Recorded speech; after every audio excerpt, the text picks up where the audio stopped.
Good afternoon, and welcome to ANN. This is Lillian Willowgrove, September 15th, 1868. You may be wondering what the effects were on the white women of the South who owned slaves and suddenly had to give them up after the Civil War. We have here a lady today, formerly from one of the wealthiest plantations in Louisiana. She had fled in 1863 to live in Texas and has now returned to pick up her life again in the South. Please welcome Katherine Stone. Good afternoon. Katherine, you owned a 1,200-acre plantation called Broken Burn with 150 slaves. And when the Union Army conquered Louisiana, you had to flee to Texas. So I assume you have some strong feelings about your attachment to your slaves. Well, yes, I do, but what's worse is those Yankee soldiers took my favorite horse, Wonka, when they raided my plantation back in March of 1863. But as to your question, without slaves, the plantation system had to collapse. No one can carry on with independent laborers who can talk back and strike for high wages. And neglect of a few days can destroy a crop. Yes, that's your point of view as a Southern planter. But outside of picking crops, did you really have to have slaves in your home for everyday life? Yes, absolutely.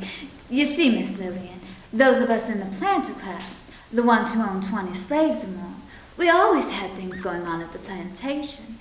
We entertained ourselves with hunting and boat and regattas and horse racing. We had slave oarsmen, slave jockeys. We had dinner parties and balls. I had 2 ballrooms. We had slave maids and slave servers. You see, one portion of mankind has to live upon the labor of another. Only with such an arrangement can the other portion be free to develop the intellectual, cultural, and political leaders the society requires. Look, that is absolutely cuckoo. I went to the Jane Eyre School for Cultured Ladies, and I can match any of your aristocrats in intellectual development. But sweetheart, look where you are, a servant. Our children had private tutors for instruction. Our daughters went to elite female academies, and our sons attended colleges in Europe where the future leaders of the South were bathed in the culture of the old world. I'd rather bathe in a tub I fill myself. You're wrong. There has to be a class to perform the menial duties and drudgery of life. This leaves us to be the class that leads progress, refinement, and enlightenment of civilization. All right, Miss Flem, let's not get our guest upset. Go fill up her tea and get her breakfast. You'll have to pour it yourself. Miss Stone, do you have a philosophy of life from living with slaves? I'd say that living with slaves made me more uncertain what kind of creatures they are, whether they're a distinct and inferior branch of the human race, or perhaps a separate subhuman species. Whatever we've become, we've earned our right to dominate other humans. We're a class that expects to be waited on, properly spoken to, and always get our own way. Frankly, I don't see that. You are nothing but an intellectual snob, and the war should have taught you a lesson.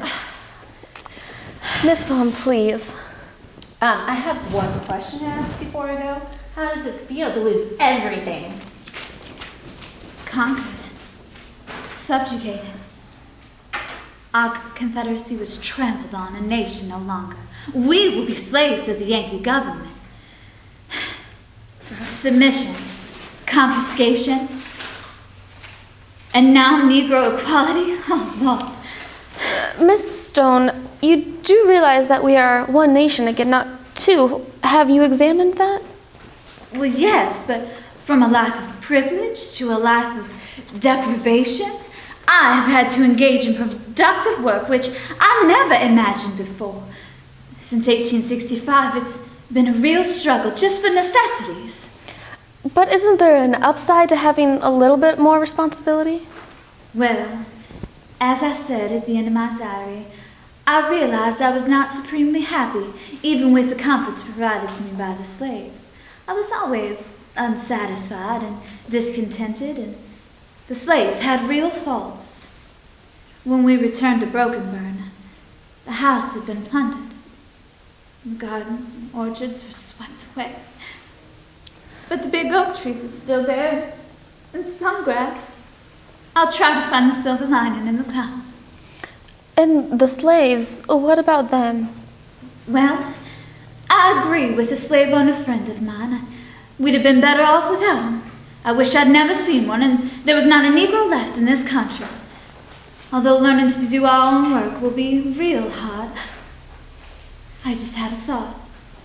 It'll be almost impossible for a slave owner to earn his or her way into heaven. You know, I realized something now while listening to you. You violate the spirit of the gospel. Matthew chapter 22, verses 39 through 40, where Jesus said the second greatest commandment is, "Thou shalt love thy neighbor as thyself."